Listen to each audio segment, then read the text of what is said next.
അങ്ങനെ ഏത് പടം? കളങ്കം. യെസ്, ആ ട്രെയിലർ ഇന്ന് റിലീസായിരിക്കുകയാണ്. ഞാൻ ഏറ്റവും കൂടുതൽ കാത്തിരിക്കുന്ന ഒരു സിനിമ വൺ മമ്മൂക്ക വിനായകൻ കോംബോ. എങ്ങനെയായിരിക്കും? ടു മമ്മൂക്ക ഇതിൽ വില്ലനായിട്ടാണ് പറഞ്ഞത്. അതാണ് ഏറ്റവും വലിയ ഹൈലൈറ്റ്. ബ്രഹ്മയുഗത്തിന് ശേഷം മമ്മൂക്ക ഞെട്ടിക്കാൻ പോണ ഒരു പടമായിരിക്കും എന്നാണ് എൻ്റെ പ്രതീക്ഷ. അതുപോലെ വിശ്വസിക്കാം, അതുപോലെ തന്നെ വരുമെന്ന്. കാരണം ട്രെയിലർ കണ്ടപ്പോൾ കിട്ടിയ ഒരു ഫീലിംഗ്, അതായത് തുടക്കം മുതൽ അവസാനം വരെ നീറ്റ് ആൻഡ് ക്ലീൻ ആയിട്ട് ഓരോ ഷോട്ട്സും ഇവർ കട്ട് ചെയ്ത് വെച്ചിട്ടുണ്ട്. ഈ ട്രെയിലറിൽ ഏറ്റവും ഹൈലൈറ്റ് ട്രെയിലറിൽ ഒന്നുമില്ല, പക്ഷെ എന്തൊക്കെയോ ഒരു നിഗൂഢത അല്ലേ? അതാണ് ഒരു നിഗൂഢത ഉണ്ട്. പക്ഷേ ഇതെങ്ങനെയാണ് ട്രെയിലർ കട്ട് ചെയ്യുന്നത്? ട്രെയിലർ കട്ട് ചെയ്യുന്നത് ഇങ്ങനെ മാത്രമല്ല, നമ്മൾ കണ്ണൂർ സ്കോർ കണ്ടു കഴിഞ്ഞപ്പോൾ നമ്മളെ മനസ്സിൽ ടാറ്റാ സുമോ ആ വണ്ടി ഒരു ഫീൽ ആയിട്ട് കൊണ്ട് വെച്ചിട്ടുണ്ട്. എനിക്ക് അമ്മോ, അത് ഒരു എന്തൊക്കെയോ ഉണ്ട് ആ കാറിലായിരിക്കാം എന്തൊക്കെയോ സംഭവങ്ങളുള്ളത്. അങ്ങനെയായിരുന്നു പടം കണ്ടുകൊണ്ട് കൊടുക്കും. വിനായകൻ വരുന്നു, ബാക്കിയുള്ള ഒരു കഥ നീറ്റായിട്ട് ഇങ്ങനെ പ്രസന്റ് ചെയ്ത് കൊണ്ടുപോകുന്നു.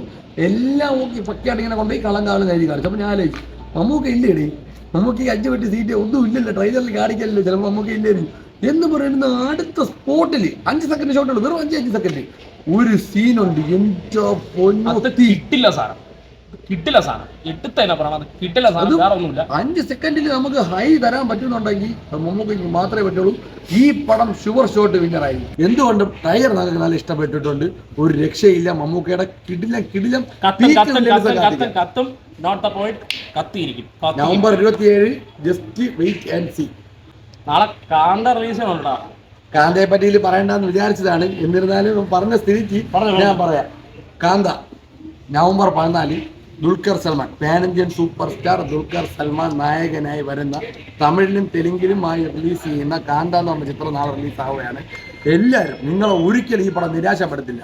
100% പ്രിവ്യൂ ഷോയിൽ എല്ലാം one of the best peak response ആണ് കിട്ടിക്കൊണ്ടിരിക്കുന്നത്. അത് തന്നെയായിരിക്കാം നാളെ റിലീസിൽ സംഭവിക്കാൻ പോകുന്ന ഒരു വിശ്വാസം എനിക്കുണ്ട്. ഞങ്ങൾ FDFSന് കയറുന്നുണ്ട്. കാന്തിയുടെ റിവ്യൂ ഉറപ്പായിട്ട് 100%